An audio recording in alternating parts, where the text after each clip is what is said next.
Hi guys, welcome back. Welcome to the FSX404 channel. We're in the airplane now. This is the Airbus A319. We're flying to the point Bravo and we are at 2,100 feet.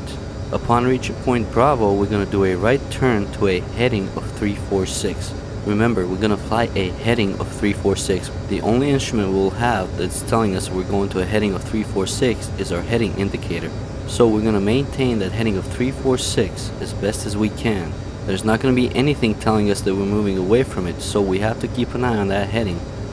We have to maintain that heading of 346 if we want to stay out of that Spanish airspace.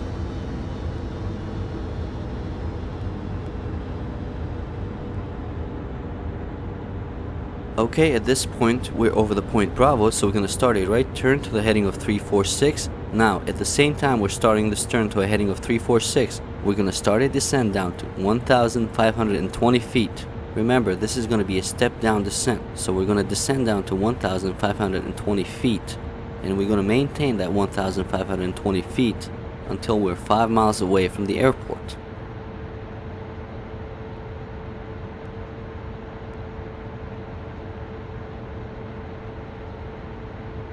Here's the tricky part about Gibraltar.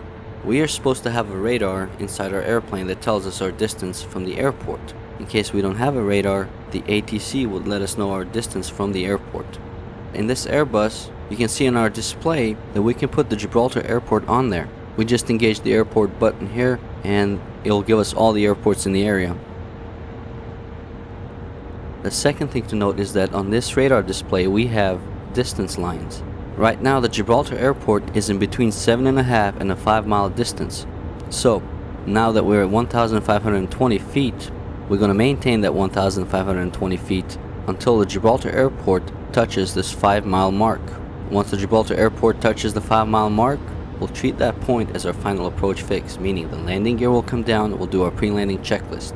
And upon reaching the 5 mile mark, we'll also start a descent to our decision height.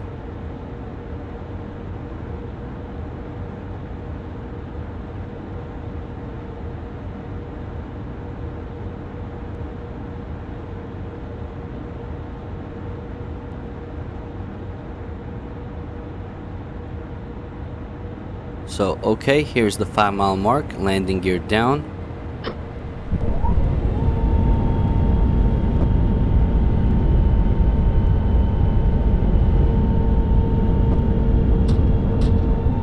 And let's start a descent down to our decision height, which is 1,000 feet for this airport. Now from the approach plate, if you remember, at one point it told us during this last descent at a ground speed of about 150 knots. Our descent rate needs to be about 750 feet per minute to put us in a position to land. So we're going to try to maintain about 750 feet per minute rate of descent during this last descent. Now obviously the weather is clear, it's VFR, we can see the airport, so we'll go for a landing. Usually 1,000 feet would be our decision height, but this is a clear day, we can see the airport and we'll go for a landing. 1,000.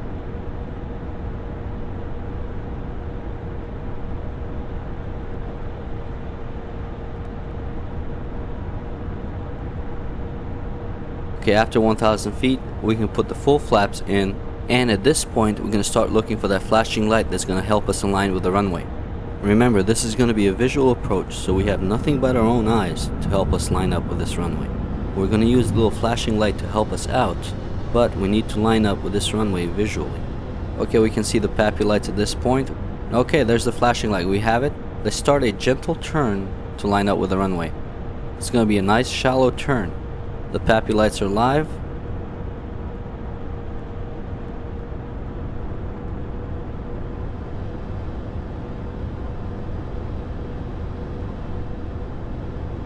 Okay, there's the light, we can see it.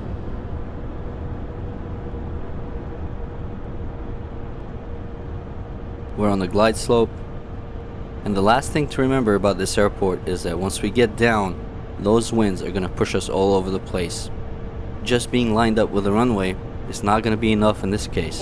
We cannot lose our concentration even for 1 second, and no matter what happens, we're going to try to stay lined up with this runway as best as we can.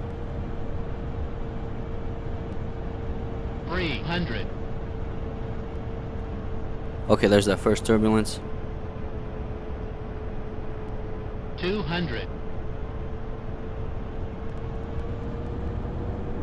100. 50. 40. 30. 20. 10. Let's keep it on the center line. Keep it there, no matter 10. what.